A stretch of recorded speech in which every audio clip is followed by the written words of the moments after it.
I don't know what the hell is going on with BDC, but BDC, well, first of all,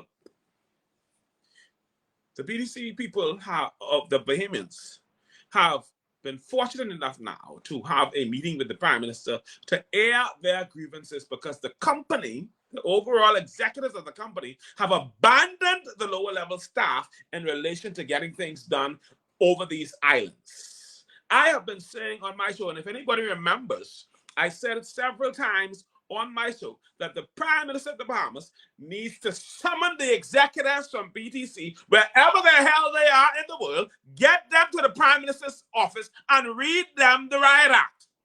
I said that several times on my show, because they have been failing the Bahamian people tremendously, putting us in danger. Because there are some islands where our life has not been able to do things effectively. And BDC, who has been sitting there, has now abandoned those people and they cannot communicate. But now you have some islands where they are and they're not doing anything. And Eleuthera is one of those islands catching hell. We got a young lady in Tappan Bay. He had phone for a year. A couple of people in Tappan Bay ain't had phone for a long time. We have an old lady in Tappan Bay, very good friend of mine, Grace Mingo, good friend of mine. I always communicate with her. My son communicates with her.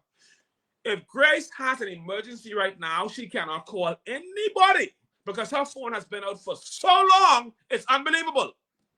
BDC has abandoned this old lady and left her to die. They don't care what happens to her. BTC helping to kill the people because they can't call for no help in the case of emergency. And it doesn't matter that her bills are paid. BDC failed they're failing her, just leaving out in the cold. I remember when they was doing it to my mother, and I had to call and carry her. I had to call her. You know what? I can give a call about Grace and tell them blood and whatever is on their hand for all of them who leave abandoned. All of them. Because it's wrong. It's wrong. Why should the senior citizens, you don't live to be 150 years old, and now all of a sudden your phone stops working and you can't call anybody if you need help? Why should you have to be in that situation and that crisis? Why? It's not right. I carried on so bad with them and my mother because I used to gossip with my mother and talk, and all of a sudden I can't gossip because her phone can't work.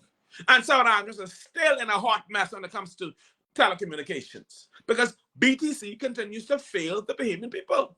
They're failing their employees. BDC has sold off good equipment from the Bahamas. Sold them off, the executives. They don't care. They want us to die. They want us to suffer. They want us to punish. They sold off the equipment, left the Bahamian people with their hands in front of them. The workers got to deal with mold. They can't get no gas from no station because they don't pay no bills. Some of the people who were contracted by them to clean up around their place, they refuse to pay them on time or pay them at all. They've abandoned the Bahamas. And all because Hubert Alexander Ingram sold a billion-dollar company for phone card money. Because BTC was making $240 million off phone cards.